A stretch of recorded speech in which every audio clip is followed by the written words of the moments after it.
টাকা একটা ছোট্ট শব্দ, কিন্তু মানুষের জীবনে এর প্রভাব বিশাল। আমরা যতই বলি টাকা জীবনের সব না, বাস্তব হলো টাকা ছাড়া জীবন চালানো ভীষণ কঠিন। খাবার, বাসস্থান, শিক্ষা, চিকিৎসা, এই মৌলিক চাহিদাগুলো পূরণ করতে প্রতিদিন আমাদের টাকার উপর নির্ভর করতে হয়। ভবিষ্যতের অনিশ্চয়তার সময় টাকা অনেক বড় ভরসা হয়ে দাঁড়ায়।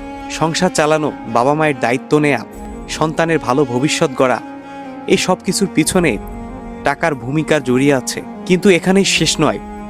টাকা থাকলে যে মানুষ সুখী হবে এমন কোনো নিশ্চয়তা নেই। অনেক মানুষ আছে যাদের প্রচুর টাকা আছে কিন্তু মানসিক শান্তি নেই।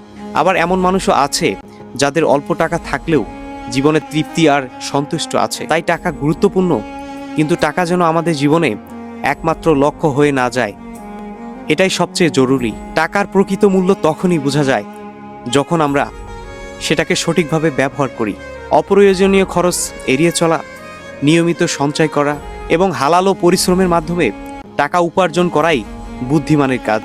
টাকা যদি আমাদের নিয়ন্ত্রণে থাকে তাহলে জীবন সহজ হয়, কিন্তু টাকা যদি আমাদের নিয়ন্ত্রণ করতে শুরু করে তাহলে সম্পর্ক, নৈতিকতা, মানবিকতা সব কিছুই ক্ষতিগ্রস্ত হয়। আজকে সমাজে অনেকে দ্রুত বড়লোক হওয়ার স্বপ্ন দেখে, কিন্তু সহজ পথে আসা টাকা অনেক সময় সহজেই চলে যায়। তাই ধৈর্য, পরিশ্রম আর সততার মাধ্যমে উপার্জিত টাকা জীবনে প্রকৃত শান্তি এনে দেয়। সর্বশেষ একটাই কথা, টাকা জীবনে প্রয়োজন, টাকা জীবনে গুরুত্বপূর্ণ, কিন্তু এটা জীবনের শেষ কথা নয়। চরিত্র, সম্পর্ক, সম্মান, মানসিক শান্তি, এই জিনিসগুলো টাকার চেয়ে অনেক বেশি মূল্যবান।